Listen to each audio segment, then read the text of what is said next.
Rencontre des professionnels de la presse privée de Guinée qui statuaient sur la situation de certaines radios privées qui ont toujours leur onde brouillée des actions fortes qui sont annoncées. C'est Kouketa. Alors, avec ce qui est en train de se passer, on va dire que les choses se reprécisent. Les choses sont maintenant claires.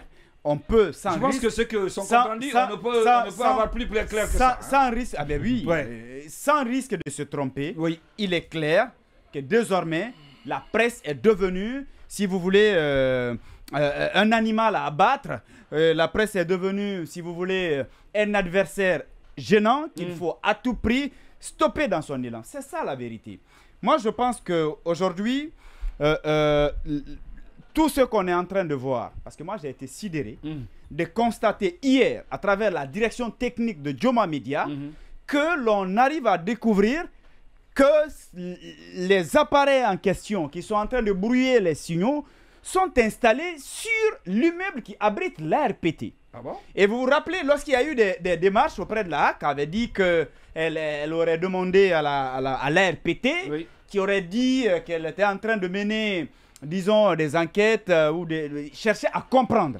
Mais ça devient compliqué. Si c'est l'ARPT qui est censé mener les démarches, que les émetteurs chercher sont à dans l'union de comprendre. l'ARPT? Mais bien sûr, c'est ce que les recherches ont prouvé. D'accord. Et depuis l'annonce, ça n'a pas été démenti.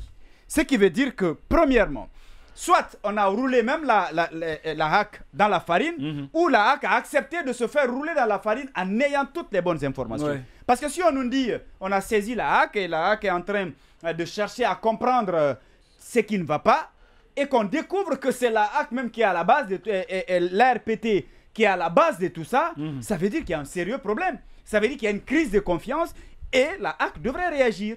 Parce que si vous choisissez une entité comme l'ARPT, Oui. qui doit vous donner des réponses par rapport à un problème épineux, et que vous vous rendez compte au final que c'était la solution, en fait, l'entité qui devrait être la solution était le vrai problème, il y a un problème, il faut agir. Si vous n'agissez pas, vous ne réagissez pas, ça sous-entend que vous êtes complice aussi. C'est quand même dommage ce qui est en train de se passer. On nous dit qu'il n'y a pas eu de communication officielle. Non, moi je ne suis pas d'accord. Le ministre Gawal Diallo, Ousmane Gawal Diallo, qui est le porte-parole du gouvernement, qui, à la sortie du Conseil des ministres, devrait faire un compte-rendu. Et dans ce briefing, il est allé jusqu'à dire que l'Internet n'était pas un droit et il a précisé que tout marche. On veut quelle autre communication officielle? C'est ça qu'il l'a dit. Ça veut dire que c'est la position. On communiqué venant du gouvernement, vous signé savez, par quelqu'un. ça veut dire que Ouais. ça ne fait pas partie des préoccupations du gouvernement. Ça ne dérange personne. Et c'est ce qu'on veut qui est en train de se passer parce qu'on vous dit que c'est correct et ça se passe normalement. Et là, c'est un problème. Moi, je pense qu'aujourd'hui, qu'on le veuille ou non, la presse est devenue, si vous voulez, cet organe ou cette entité qui participe à la démocratisation de notre jeune démocratie. Quel est le véritable contre-pouvoir? D'ailleurs. Je ne vais pas dire contre-pouvoir, mais je dirais c'est la presse aujourd'hui qui met la pression, qui mène des investigations, qui dénonce et qui pousse même les autorités actuelles à rectifier certaines La choses. presse ou à la poser. fois à la place de la société civile bien et des sûr, politiques aussi. Mais bien hein. sûr. Alors si on décide d'étouffer cette presse, de fermer ou de bâillonner, ça sous-entend qu'on ne veut pas de contradiction, on ne veut pas être interpellé face à leur ils ne veulent pas être interpellés face à leurs responsabilités. Tout ce qu'ils ont besoin, eh bien que les gens abdiquent, qu'on s'asseye et qu'on les regarde travailler convenablement. Ça ne marchera pas. C'est pourquoi, que ce soit la Il y a société Aboubakar civile, Diallo, le directeur de film, et Khalil Oulare aussi, du DG de Dioma, qui disent que quand ça continue comme ça, mais eh bien, finalement, ils seront obligés d'amener leur employé, je ne sais pas si c'est au chômage technique, en tout cas, les renvoyer parce que si ça ne fonctionne pas, vous êtes obligés d'arrêter vos programmes. Oui, par conséquent, en fait, ça fait vous êtes obligé de partie, dire à vos agents de tout rester ça, à la maison. Tout ça, ce sont des choses qui sont calculées. C'est-à-dire le CNRD ou le gouvernement, pratiquement les deux n'en ont que faire. Ouais. D'ailleurs, c'est ce qu'ils recherchent. C'est-à-dire qu'on recule, on se plie à quatre pattes et qu'on essaie d'aller dans la même direction sans pouvoir dénoncer. Alors qu'en réalité, D'accord. la presse devrait servir de levier pour cette transition. La presse devrait Parce qu'on servir dénonce, de levier on pour cette constate, transition. on Oui. met les choses à la place publique avec les preuves à l'appui. Je veux dire que la presse guinéenne n'a jamais été, ça je le dis et je l'assume, aussi déterminée pour l'ancrage d'une véritable démocratie Que cette fois-ci. que les gens mènent des investigations. On vous donne, c'est-à-dire on n'invente pas, on vous donne des preuves, on vous donne tous les détails possibles. Oui. Je pense que ça devrait aider le CNRD à, en tout cas, parfaire sa gestion, à corriger les choses. Mais si vous décidez d'aller à l'encontre ou d'étouffer l'organe qui vous aide même à diriger, ça veut dire que vous avez d'autres intentions. Il est clair qu'aujourd'hui, les engagements du 5 décembre ne sont plus d'actualité. Peut-être qu'il faut s'attendre à une nouvelle charte et les choses vont continuer. Mais ce qu'ils oublient, c'est qu'on ne va pas se laisser faire. On ne va pas se laisser faire. Cette liberté d'expression, on l'a arrachée et on ne permettra à cette personne liberté d'expression de nous empêcher des radios privées également. Mais bien sûr. Chèrement donc, Akiz Alpha Mamadou. Je ne sais pas qu'est-ce que cela vous dit, cette situation que traversent certains médias, radios privées, qui ont vu depuis plus de 10 jours, je le disais maintenant, leur onde brouillée. Et cela a des répercussions très graves d'ailleurs sur le fonctionnement de ces médias, qui risquent de renvoyer beaucoup d'employés, beaucoup d'agents. Moi, je pense que concrètement, c'est qu'on a à retenir, parce qu'avec la précision qui a été faite par M.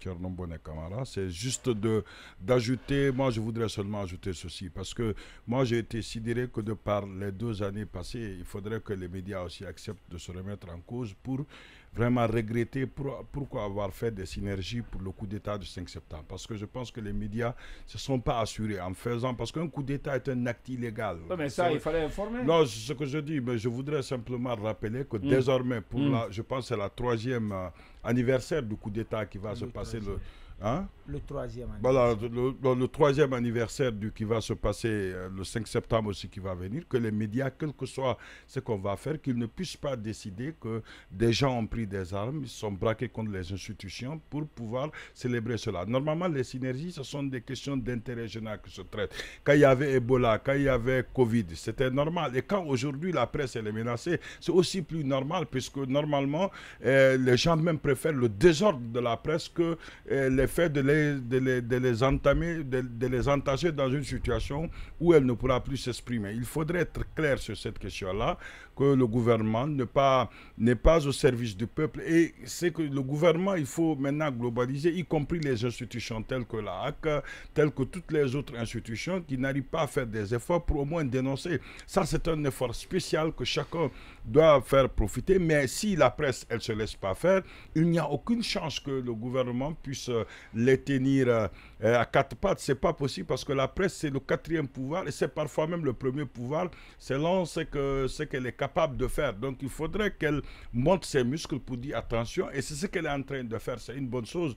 Et moi, je voudrais simplement rappeler, lorsque le gouvernement, quand M. Keita dit on connaît où ça se trouve, je pense que le CNRD ne s'en cache plus, et il serait même capable de venir installer le brouillard ici à Dioma même. Ils sont capables, ils n'ont plus peur de rien.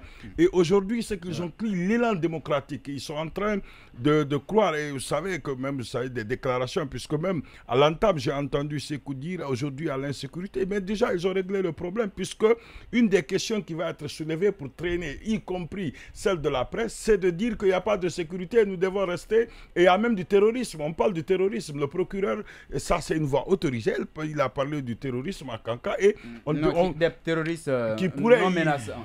Oui, peu importe, un terroriste, c'est un terroriste. Et finalement, j'ai écouté le gouverneur pour dire les chefs de carré doivent contrôler tout voisin. C'est extrêmement, on veut avoir tout le monde. C'est un arbitrage extrêmement compliqué. Ils sont en train d'aller dans un élan. Et c'est lui qui suit un peu le scénario du Burkina et de Mali. En fait, ils veulent aller petit à petit vers la même situation et se coaliser. Et ça, ce n'est pas une bonne chose. Et je pense que la République de Guinée n'accepterait pas la liberté qu'elle a acquise depuis longtemps. Elle doit se battre pour la préserver. Et je n'ai aucun doute que la presse serait capable d'aller à bout d'une telle situation. Et ces mesures sont fortes. Et la seule chose que moi je demande, que les médias ne reculent pas. Que les médias ne reculent pas. Merci, Alpha.